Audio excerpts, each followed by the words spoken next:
You're sitting in your favorite chair and you're watching them.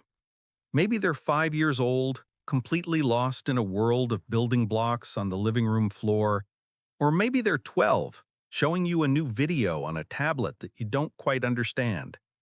But you're not looking at the screen, you're looking at them. And in that quiet moment, a question floats through your mind. Why do they love it here so much? And we think we know the answer, don't we? We tell ourselves a story. We think, well, it must be the cookies I always have in the cookie jar, or the fact that I let them watch an extra cartoon. Or maybe it's because I buy them that noisy toy their parents would never allow in their own quiet house. We see ourselves as the keepers of treats, the breakers of minor rules, the providers of fun things. And while all of that is wonderful, it's not the reason. It's not even close.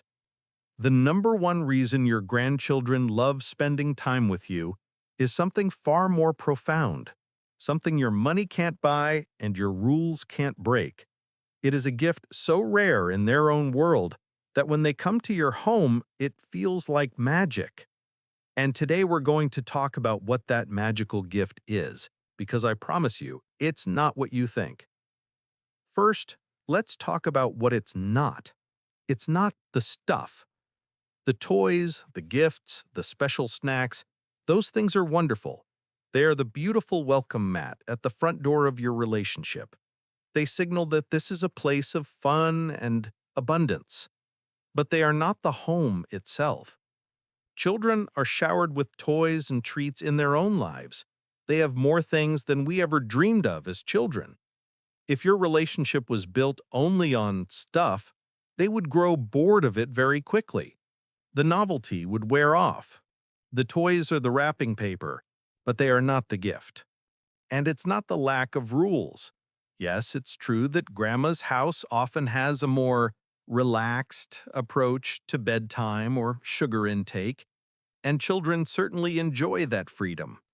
But children, even when they fight against it, crave structure. A world with no rules at all is chaotic and frightening. So while they enjoy the leniency, it's not the anchor that holds them to you. So if it's not the treats and it's not the rules, what is left?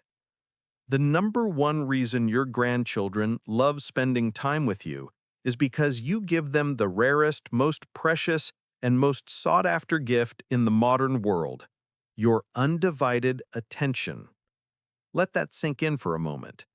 Undivided attention. To understand why this is so powerful, we have to look at the world they live in every single day.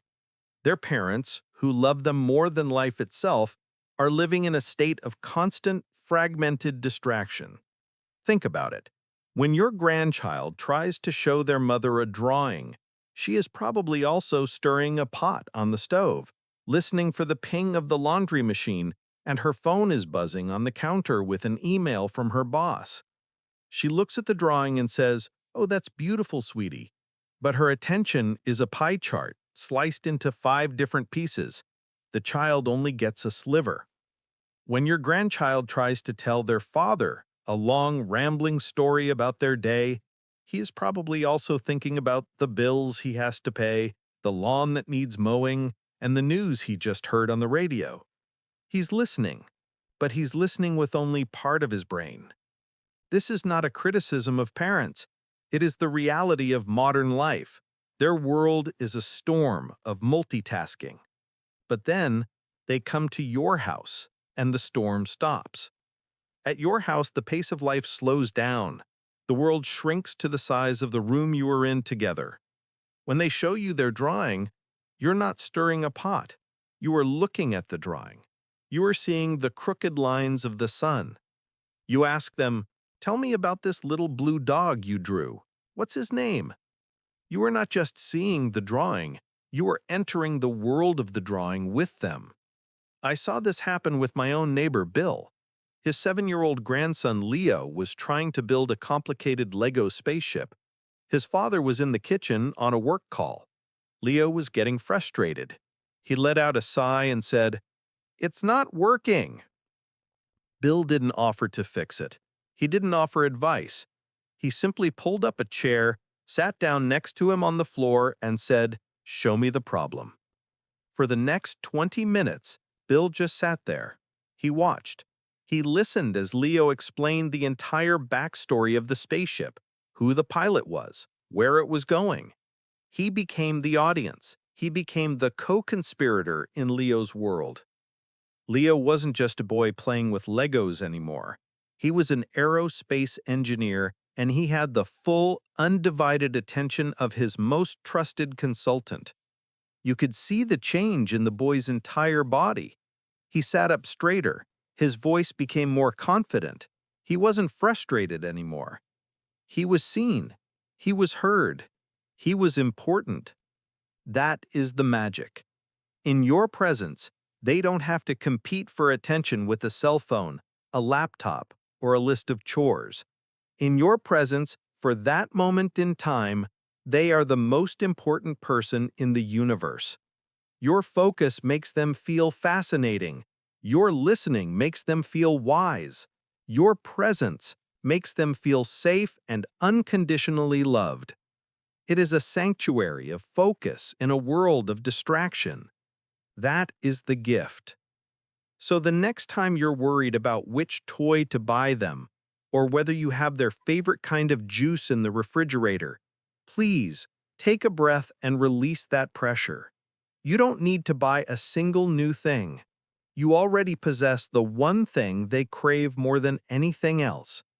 Your greatest gift is your presence. It's the simple act of putting down your phone, turning off the television, sitting on the floor with them, and being completely 100% there. It is the most powerful form of love you can ever give them. It is the invisible thread that will bind their heart to yours long after the cookies are gone and the toys are broken. Now, I would love for you to share a piece of your own story with our community.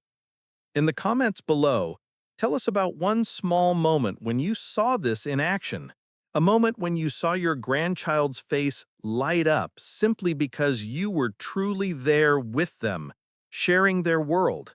These stories are a beautiful reminder of what truly matters.